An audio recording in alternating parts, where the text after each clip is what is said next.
એક ભાઈ મંદિરના પગથિયા ચડી રહ્યા હતા અને મનમાં ખૂબ ગુસ્સો કરતા કરતા પગથિયા ચડતા હતા. બસ ભગવાન, આ છેલ્લી વાર છે, હવે હું આવીશ જ નહીં. જો તે મારું કામ ના કર્યું ને, તે મને ના આપ્યું ને, તો ખૂબ ધૂંધવાતા જતા હતા. ત્યાં એના કાનમાં એક અવાજ સંભળાયો. એક નાનકડી ઢીંગલી જમીન ઉપર આડોડતી હતી, જીદ કરી હતી, ગુસ્સો કરતી હતી કે મને જોઈએ એટલે જોઈએ, મને અપાવો ને અપાવો.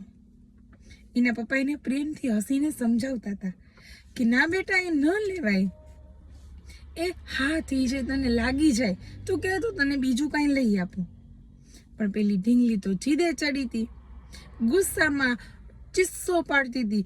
ગળું બેસી ગયું ને એટલી ચીસ્સો પાડતી હતી. છતાં એના પપ્પા હસીને પ્રેમથી સમજાવે, જો બેટા, એ ચપ્પુ છે, ચપ્પુ ના લેવાય, એ લાગી જાય. તું ગમે એટલી જીદ કરે ને તો હું તને ચપ્પુ તો નહીં જ લઈ દઉં. તું કહેતી હોય તો સામેની દુકાને જઈ અને તને એક ફૂગો લઈ આપું.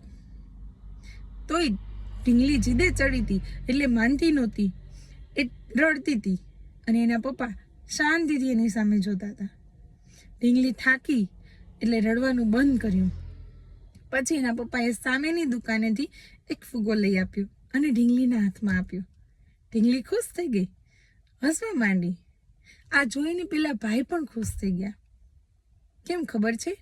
કેમ કે ભાઈને પણ રિયલાઇઝ થઈ ગયું કે ઘણી વખત આપણે જીદ કરીએ છીએ, ભગવાન પાસે માંગીએ છીએ કે તમે ના આપો તો કોણ આપે, અમે તમારા દીકરા છીએ.